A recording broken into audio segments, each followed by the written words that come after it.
Hello दोस्तों, diamond series में आपका स्वागत है। तो चलिए, जैसा कि आप सभी को पता है कि स्क्रीम 6 रिलीज़ हो चुकी है, तो आज हम उसी के बारे में डिस्कस करेंगे। अब बिना देरी किए चैनल को सब्सक्राइब कर दीजिए और बेल आइकन को प्रेस कर दीजिए। चलिए शुरू करते हैं। फिल्म की स्टार्टिंग में हम एक लड़की को बार में किसी का इंतज़ार करते देखते हैं, जिसका नाम क्रेन होता है।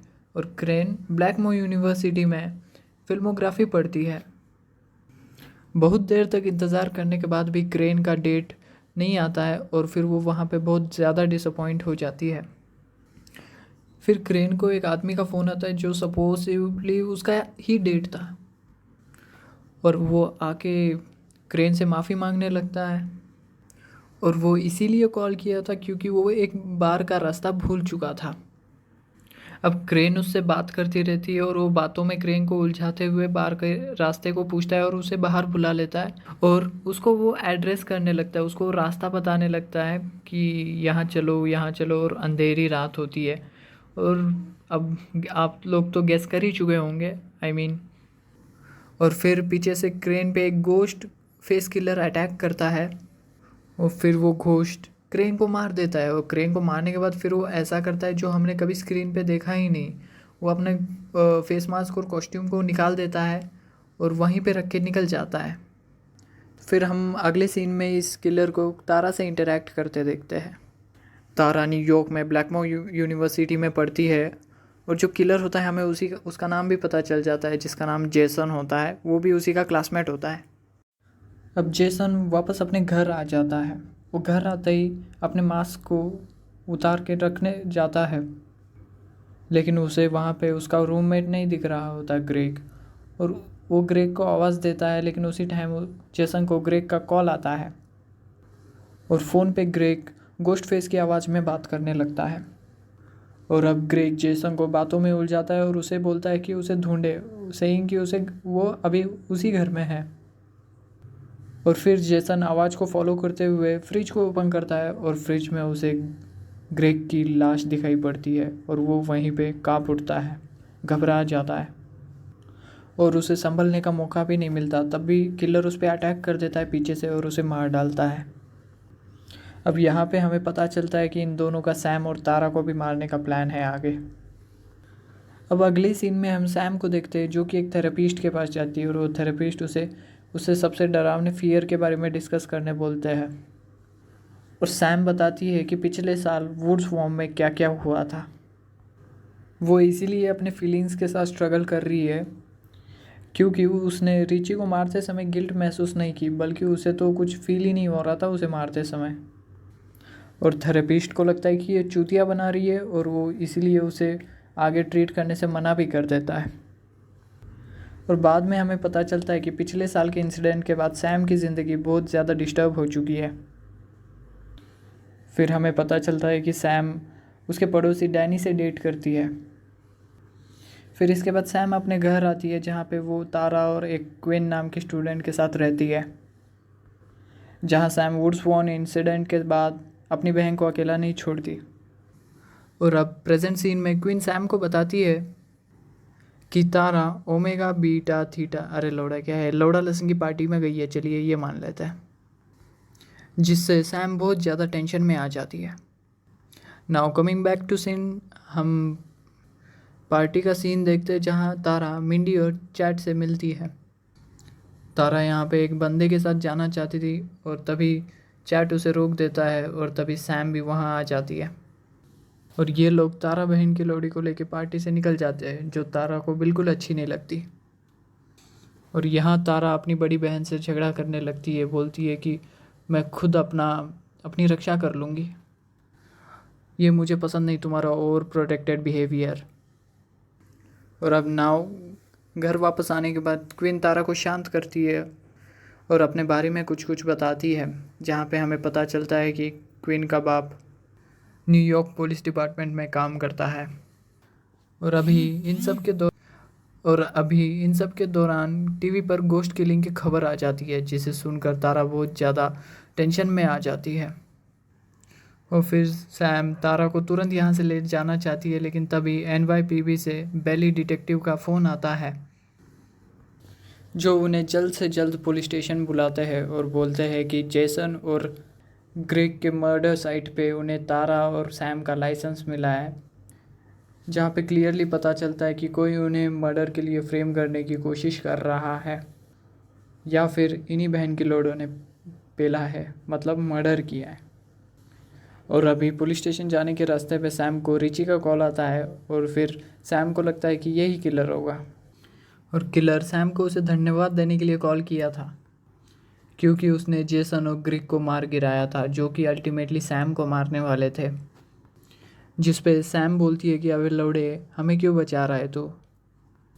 और तभी किलर बोलता है कि वो सैम को सज़ा देना चाहता है और उसे उसका असली चेहरा दिखाना चाहता है। सैम और तारा को मारने का हक बस उसी को है। फिर अचानक से किलर भैंचोद आ जाता है इनके सामने, इन दोनों पे हमला करने के लिए, और ये दोनों वहाँ से भाग के किसी सुपरमार्केट में छुपने निकल जाते हैं। और किलर यहाँ भी इनके पीछे आ जाता है और किसी तरह ये यहाँ से बच निकलते हैं। इसके बाद हम तारा और सैम को पुलिस स्टेशन में देखते हैं, जहाँ डिटेक्टिव बेली और डिटेक्टिव गिरवी दोनों साथ में इन्वेस्टिगेशन कर रहे हैं। बेली वहाँ पे सैम को किलर का मास्क दिखाते हैं, लेकिन सैम बोलती है कि जब किलर ने उन पर हमला किया था उसने कई और ही मास्क का इस्तेमाल किया था। और फिर अगले सीन में हम तारा और सैम को बाहर आते देखते हैं और रिपोर्टर्स उनको काफ़ी सवाल पूछ रहे होते हैं। अब आगे हम देखते हैं कि किलर सैम के थेरेपिस्ट को भी मार डालता है, ताकि सैम ये साबित ना कर पाए कि पहले कत्ल वाली रात सैम डॉक्टर के साथ थी। अब जैसा किलर सोचता है वैसा ही हो रहा होता है। पुलिस सैम पर शक करना चालू कर देती है। उन्हें लगता है कि सैम ने ही मर्डर किया है। वही दूसरी तरफ हम देखते हैं कि सैम का जो फ्रेंड ग्रुप है वो पैटर्न को समझने की कोशिश कर रहे हैं किलर के। और उस रात किलर सैम के घर में घुस जाता है और सैम के घर में घुस के वो क्विन को मार देता है। और फिर किलर बाहर आकर सैम, मिंडी, तारा, वीरा जो भी है सारे उनके दोस्तों पे हमला करने लगता है। सब इधर उधर भागने लगते हैं और फिर सैम किचन में जाती है, लेकिन किचन में उसे नाइफ़ नहीं मिलता। किसी ने उसके नाइफ छुपा दिए होते हैं, लेकिन वो फिर नाइफ होल्डर से उसे वार करती है। फिर सभी लोग बाथरूम में बंद हो जाते हैं, जिस दौरान अनिका और मिंडी को काफ़ी चोट लग जाती है। और फिर डैनी सामने की खिड़की से किसी तरह सीढ़ी को पास करता है, जिस दौरान सब वहाँ से भाग निकलते हैं, लेकिन अनिका वहाँ पे मर जाती है, वो उसको मार दिया जाता है। और जाते जाते ये किलर स्क्रीन 2 के किलर मिकी का मास्क छोड़ जाता है। अब अगले सीन में सुबह हो चुकी है, जहाँ पे पुलिस ने तारा के और सैम के घर को सील कर दिया है। फिर सैम डैनी को बताती है कि उसके सारे नाइफ्स गायब कर दिए गए थे किलर के आने से पहले। इसका मतलब कोई उनका करीबी ही किलर है। नाउ इन सब के बीच गेल आती है, जिसको किलर के खिलाफ एक क्लू मिला हुआ होता है। वो सभी को एक हॉल में ले जाती है, जहाँ पे सभी के मास्क, सारे किलर्स के मास्क लटकाए हुए थे, सारे A to Z के, सब के। और फिर इसके बाद सभी दोस्त मिलके वही प्लान बनाते हैं जो उन्होंने स्क्रीन 2 में बनाया था। और फिर सैम को किलर का फ़ोन आता है और वो फ़ोन कॉल को ट्रेस करके किलर को पकड़ने की कोशिश करती है। और यहाँ पे किलर सैम को बोलता है कि उसका अगला शिकार गेल है। और उसी टाइम पे उधर गेल के अपार्टमेंट में कोई डोरबेल बजाता है, जो और कोई नहीं बल्कि किलर ही था। और यहाँ पे गेल डोर ओपन करती है तो सामने उसे किलर दिखता है और किलर उसे बुरी तरह से ज़ख्मी कर देता है। तभी वहाँ पे सैम आ जाती है और उसे किसी तरह से बचा लेती है। फिर सैम और उसके ग्रुप में डिस्कशन चल रहा होता है, जिसके बाद तारा एक प्लान बनाती है कि वो किलर को उन सबको ट्रैक करने देंगे और एक जगह पे ले जाएंगे उसको, एक लोकेशन पे, और वहीं पे उसको ट्रैप करके उसकी मार चोद देंगे। इसके लिए वो लोग डिटेक्टिव बेली की मदद मांगते हैं और डिटेक्टिव बेली वो उसी अबैंडेड सिनेमा हॉल में जाने को बोलता है। तो इसके बाद हम सभी को अबैंडेड सिनेमा की तरफ जाने को देखते हैं, लेकिन रास्ते में मिंडी और ईथन सभी से अलग हो जाते हैं। गोस्ट फेस इसका फ़ायदा उठाता है और मिंडी को स्टैप कर देता है, उसको पेल देता है, ख़त्म कर देता है। लेकिन नहीं, एट द एंड मिंडी की जान बच जाती है, वो ख़त्म नहीं होती। और फिर ये सारे लोग सिनेमा हॉल में पहुंच जाते हैं और किरवी इस हॉल को लॉक करती है और बोलती है ये हॉल अब डेथ ट्रैप बन चुका है। और इन सब में हथियार किसी के पास नहीं था, हथियार सिर्फ किर्बी के पास थी, वो भी एक गन थी बस। उसके बाद चैट और तारा एक तरफ चल जाते हैं और सैम अकेले थिएटर में छुपती है। लेकिन अब हमें दिखता है कि सैम के पास एक हथियार होता है, उसके पास एक चाकू होता है। और यहाँ हम चैट और तारा को इंटीमेट होता देखते हैं, ये भयंकर लोड़ी यहाँ पे भी सेक्स कर रहा है डेथ ट्रैप में भी।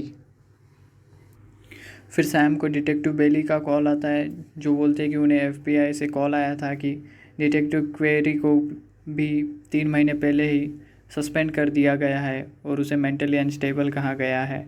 और वो उन्हें बोलते हैं कि जल्दी से वहाँ से निकल जाओ थिएटर से अपने सारे दोस्तों के साथ। ये सुन के सैम कोशिश करती है कि वो थिएटर से निकल पाए, लेकिन यहाँ तो डोर्स लॉक हो चुके थे ना। और तभी 2 गोस्ट किलर फेस वाले यहाँ पे आते हैं और चैट को ख़त्म कर देते हैं। सैम तारा को लेके भागती है, जहाँ उसके सामने कर्बी आके खड़ी होती है।